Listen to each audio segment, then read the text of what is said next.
புத்தாண்டு கொண்டாட்டத்தை முன்னிட்டு போலீசார் பல்வேறு கட்டுப்பாடுகளை விதித்துள்ளனர்.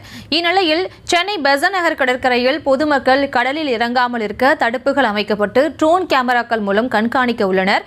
அதன் நேரலை காட்சிகளோடு இணைகிறார் எமது செய்தியாளர் ஜெரி. அவரிடம் பேசலாம். ஜெரி, வணக்கம். தற்போது புத்தாண்டு கொண்டாட்டங்கள்லாம் அங்கே எந்த அளவுக்கு செய்யப்பட்டிருக்கு, மேலும் போலீசார்லாம் எந்த அளவுக்கு குவிக்கப்பட்டிருக்காங்க, பாதுகாப்புலாம் எந்த அளவுக்கு ஏற்பாடு செய்யப்பட்டிருக்கு, முழு விவரம்?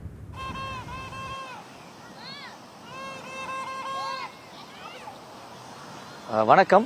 புத்தாண்டு கொண்டாட்டத்தை முன்னிட்டு சென்னை பெசன்ட் நகர் கடற்கரையில் போலீசார் பல்வேறு அறிவுறுத்தல்களை பொதுமக்களுக்கு வழங்கியிருக்கிறார்கள். அதில் ஒரு முன்னோட்டமாகத்தான் கடற்கரையில், அதாவது புத்தாண்டு கொண்டாட்டத்தின் பொழுது கடற்கரைக்குள்ளே யாரும் செல்லக்கூடாது என்பதற்காக இங்கே தடுப்புகள் அமைக்கப்பட்டிருக்கிறது. மேலும் கடலோர காவல் படையினர் மணற்பரப்பில் எளிதில் செல்லக்கூடிய வாகனங்கள் மூலமாக பொதுமக்களை கண்காணிப்பாளர்கள், அது மட்டும் இல்லாமல் குதிரையின் மேல் ஏறி அமர்ந்தும் கூட போலீசார் இங்கே இந்த பெசன்ட் நகர் கடற்கரையில் கண்காணிக்க இருக்கிறார்கள். அதன் தொடர்ச்சியாகத்தான் கண்ட்ரோல் ரூம் மூலமாக ட்ரோன் கேமராக்கள் மூலம் பல்வேறு போலீசார்கள் ஒவ்வொரு இடங்களில் இருந்தும் பொதுமக்களை கண்காணிக்க இருக்கிறார்கள்.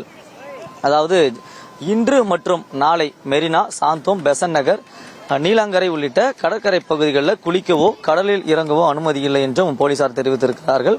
கடந்த ஆண்டுகள் ஏற்பட்ட விபத்துகள் மற்றும் நெரிசல் காரணமாக பொதுமக்கள் பாதுகாப்பு கருதி இந்த தடைகள் விதிக்கப்பட்டிருக்கிறது.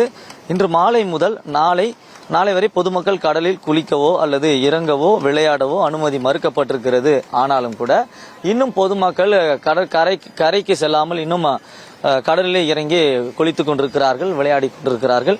மெரினா, பெசன்ட் நகர், நீலாங்கரை, திருவான்மியூர் உள்ளிட்ட கடற்கரை பகுதிகளில் போலீசார் குதிரைப்படைகளிலும் மணலில் எதிராக செல்லக்கூடிய வாகனங்களிலும் கண்காணிக்க இருக்கிறார்கள். மேலும் கடலோர பாதுகாப்பு குழு வீரர்களும் நீச்சல் படையினரும் தயார் நிலையில் இருக்கிறார்கள்.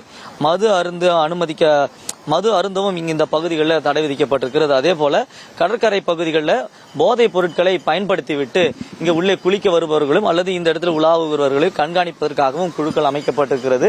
அதே போல இதை சுற்றி வாட்ச் டவர்கள் அமைக்கப்பட்டு அதன் மேல் ஏறி நின்றும் கண்காணிக்க இருக்கிறார்கள்.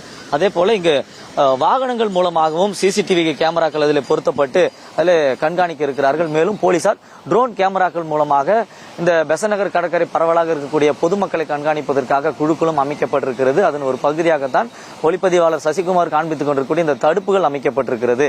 இந்த தடுப்புகளை மீறி வருபவர்களுக்கு கூட கடலோர பகுதிகளில் கடலோர பாதுகாப்பு படையினரும் இங்கே பாதுகாத்துக் கொண்டிருப்பார்கள். ஒருவேளை இந்த அனைத்து தடைகளையும் தாண்டி பொதுமக்களில் யாராவது கடற்கரைக்குள்ளே சிக்கிக் கொண்டால் அவர்களை மீட்பதற்காக மீட்பு குழுவும் தயார் நிலையில் இருக்கிறது.